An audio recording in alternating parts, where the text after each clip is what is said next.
So I want to start off this by saying that even though these albums are on my most disappointing albums of 2021 list, doesn't mean I didn't enjoy some aspects of them. All of these are my top 100. I added them to this list because I just expected something different from them.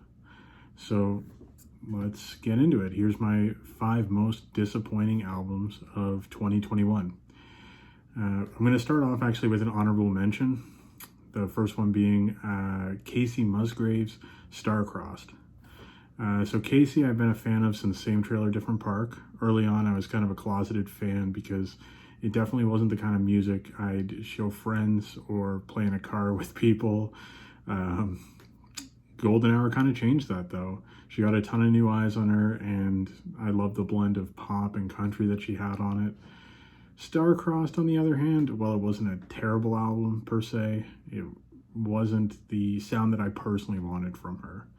And I'm sure that she didn't really want to make a divorce album to begin with, so probably wasn't the album that she wanted to make, but maybe it was the album that she needed to make, so I can't really fault her for that. And overall, I don't think the album made me any less of a fan, but I just can't really sit down and listen to the project. So at number 5, we have Meek Mill, Expensive Pain. I feel like most people forgot about this album, and for good reason too. Was the album horrible? It wasn't horrible, but it wasn't anything special. It was really just the exact same formula that Meek's been following for his last 6 projects.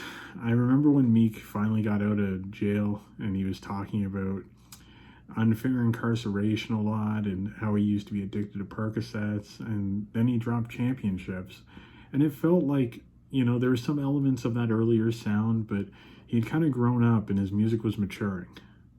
Not that I ever thought that he'd be a Kendrick Lamar type guy, but I really believe that there is a lane for him to go from street rapper to conscious rapper. Instead, we get this rinse and repeat project. His flows and sound, like I was saying, have just gotten so stale. And honestly, at this point, I'd be surprised if he's around the mainstream for 5 years, in the next 5 years. I think that he'll probably always release music or get features, things like that, but I don't know if he'll necessarily be famous, as famous as he is now. I think that his 15 minutes is kind of up, more or less. Even though he signed to Rock Nation, I believe, for management, I just don't think that he's really got much left in the tank, and he doesn't really have much left to talk about. So at number 4, I have 88 Glam, Heaven Can Wait. This one shouldn't be too surprising. If you've ever read any of my previous lists, I was, especially in 2017, I was pretty big on 88 Glam. Their debut mixtape was one of my most played projects of that year. The dark, auto-tune sound with the melodies sounded familiar and unique at the same time. However, 4 years later, they're still using the same beats, the same themes, and much like Meek Mill, it's just getting stale. And then after they left EXO/Republic to pursue being independent, they seem to have lost a lot of resources as well. They released 2 tracks with 6ixBuzz earlier this year, and I just don't know really where they go from here. I think they have the ability to pop off from a single or reinvent themselves, but just hopefully they can do that before people completely forget about them. At number 3, I have Dave, We're All Alone in This Together. I really wanted to like this one. I really did. I wanted to like it more than I do. In 2019, I gave Dave's last album, Psychodrama, my top album of the year, with beautifully touching tracks like Black. If you haven't seen it, go watch his performance of it. I believe at the AMAs, I could be wrong. Very, very good. He plays piano. It's fantastic. And Leslie, which was one of the best storytelling tracks I've ever heard in hip-hop. There were small glimpses of this on the new album, but as a whole, it just felt disjointed. Tracks like Heart Attack and Survivor's Guilt were standouts for me, but didn't hit the same way the tracks off Psychodrama did. And to top it all off, Clash was also just an awful single. And Dave, you should kind of be ashamed of himself for thinking that the star power of Stormzy would carry the track. And number 2, Don Toliver, Life of a Don. The thing I'm most disappointed about, honestly, is that he didn't sample Barry Bonds by Kanye, because I feel like that would have just slapped, would have been great. But I just want to say that pretty much out of every album on this top 5 list, or 6, I enjoyed this one the most. I did. Now, I like this album. I didn't love it, but I liked it. And the problem is that I was so huge on Don's first project, Donnie Womack. I loved his energy. He had a great sound I hadn't heard before. And I still listen to tracks like AMG, Bang Bang, and Back End on a weekly basis. Even the pre-album cut, I Gotta, I listen to at the gym all the time. And while I felt like Heaven or Hell, his debut album, had a decent mix of styles, it just felt like this time around he was more or less on autopilot. And again, not that I hated it, it just seemed like with the success he had with the track No Idea from Heaven or Hell, he's kind of ran with this slower, more melodic R&B style, and I just want bangers. That's it. I just want a couple of different songs on the next project where he's, doing some fast melodies and just something different. Because I feel like if we get this again, then, I'm off the train. I'm off the Don Toliver train. And number 1, to the surprise of absolutely nobody, and speaking of autopilot, we got Drake's Certified Lover Boy. I truly cannot understand how publications are putting this in their top 10 albums of the year. The only thing that I can think of is they don't want to get blackballed by Drake if he ever puts something out in the future, or they want exclusive stories, things like that.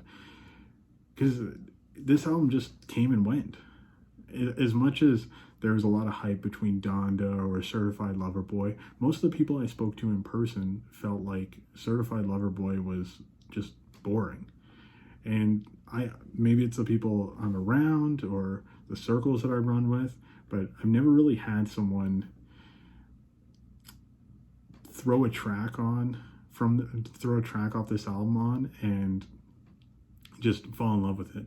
I've had a lot of people say that they like Knife Talk when the album first came out, but overall, it's just, this project is just Drake doing the same thing he's done for years. The same flow, the same melodies. I feel like he has 5 formulas for songs and just runs with them on each album now. That's why when he comes out with tracks like War off Dark Lane demo tape, even though it was ripping off the UK drill scene, I personally loved it. The 2 singles are some of the worst popular songs of the year for me. Girls Want Girls and Way Too Sexy just make me cringe every single time I hear them. The Jay-Z verse on Love All was boring. J. Cole sounded better on the pipe down beat than Drake did. My 2 favorite moments on the album were, I'm going to butcher this pronunciation, I'm not too sure what it is, but it's the Yeba's Heartbreak and I Am Y2 with Cudi. Both of those were not because of Drake. They were because of the features. And even No Friends in the Industry, I think, is my favorite Drake-centric song on the album. But even then, it's like, I won't go out of my way to listen to it, but if it comes on, then I'm okay with it. Champagne Poetry, I love the beat on it. And I actually found the original song that he's kind of sampling. He's literally just I think they made minor changes to it, but he's literally just using that song as an instrumental. Much better. And I listen to it all the time, just without Drake's rapping. Not that Drake's rapping isn't all right, just not that great. Just kind of boring. And I think to sum up Certified Lover Boy, that was my biggest issue with it, is that it's not that it's terrible. It's not like unlistenable. It's just boring. And at this point in Drake's career, I just want something different. I just want him to come up with a new style, a new flow, and maybe he needs to take 3-4 years off and really sit down and focus on that. and hopefully he'll come back with something better, because I haven't really liked any of his projects since I kind of liked Views, but if you're reading this, it's too late. Is probably the last project that I was like, man, I love Drake. And that's sad, because he's one of the most popular and one of the most influential artists ever. So there it is. That's my top 5 most disappointing albums of 2021. In the next couple of days, I'm going to release my top 100 albums, and I'm going to do a video on my top 10. But thanks for watching.